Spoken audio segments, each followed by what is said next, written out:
ফোরাত নদীর তীরে কারবালা প্রান্তরে মহানবী সাল্লাল্লাহু আলাইহি ওয়াসাল্লামের দৌহিত্র ইমাম হুসাইনের শহীদ হওয়ার মর্মান্তিক ঘটনা পবিত্র আশুরা।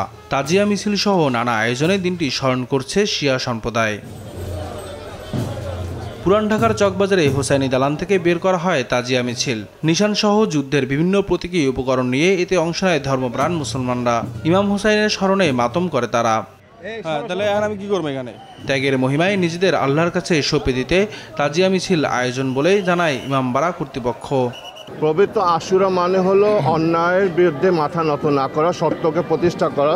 ইমাম হুসাইন ইসলাম 61 হিজরিতে কারবালা ময়দানে যে সত্য প্রতিষ্ঠা করে গিয়েছেন, সেই সত্য যাতে আজ প্রতিটি সমাজে গড়ে ওঠে এবং আমরা এই সত্যকে অবলম্বন করে আগামী ভবিষ্যৎ প্রজন্মের কাছে একটি সুন্দর ভবিষ্যৎ দিয়ে যেতে পারি। মিছিলে তরুণদের পাশাপাশি সব বয়সী মানুষ অংশ নেয়। ইমাম হোসাইনির শহীদি মৃত্যুর মধ্য দিয়ে যে ত্যাগের শিক্ষা পেয়েছেন তা নিয়ে ইসলামের পথে নিজেদের নিয়োজিত করার কথা জানান তারা।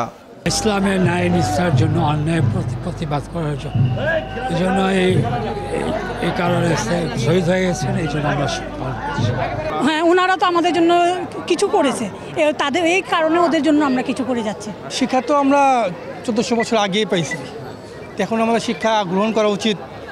বর্তমান ফিলিস্তিনকে দেখে আমাদের শিক্ষা গ্রহণ করা উচিত। সমস্ত মুসলিমদের জন্য তার আদর্শকে অনুসরণ, তার আদর্শকে ধারণ করে মুসলিমরা যাতে চলতে পারে, ওই জন্যই আমাদের এই মিছিল আসা। ইমাম হোসেন কারবালাতে যে আত্মত্যাগ দিয়েছেন, যে কুরবানি দিয়েছেন, এটা তো আমাদের শিখিয়েছে। এছাড়া মোহাম্মদপুর থেকেও একটি মিছিল বের হয়। মিছিলটি বিজয় সরণি ঘুরে মহাখালী নাখালপাড়া গিয়ে শেষ হয়। ইমাম হুসাইনের আদর্শে নিজেদের জীবন গড়ার প্রত্যয় জানান ধর্মপ্রাণ মুসলমানরা। নিয়াজ মোর্শেদ, দেশ টিভি, ঢাকা।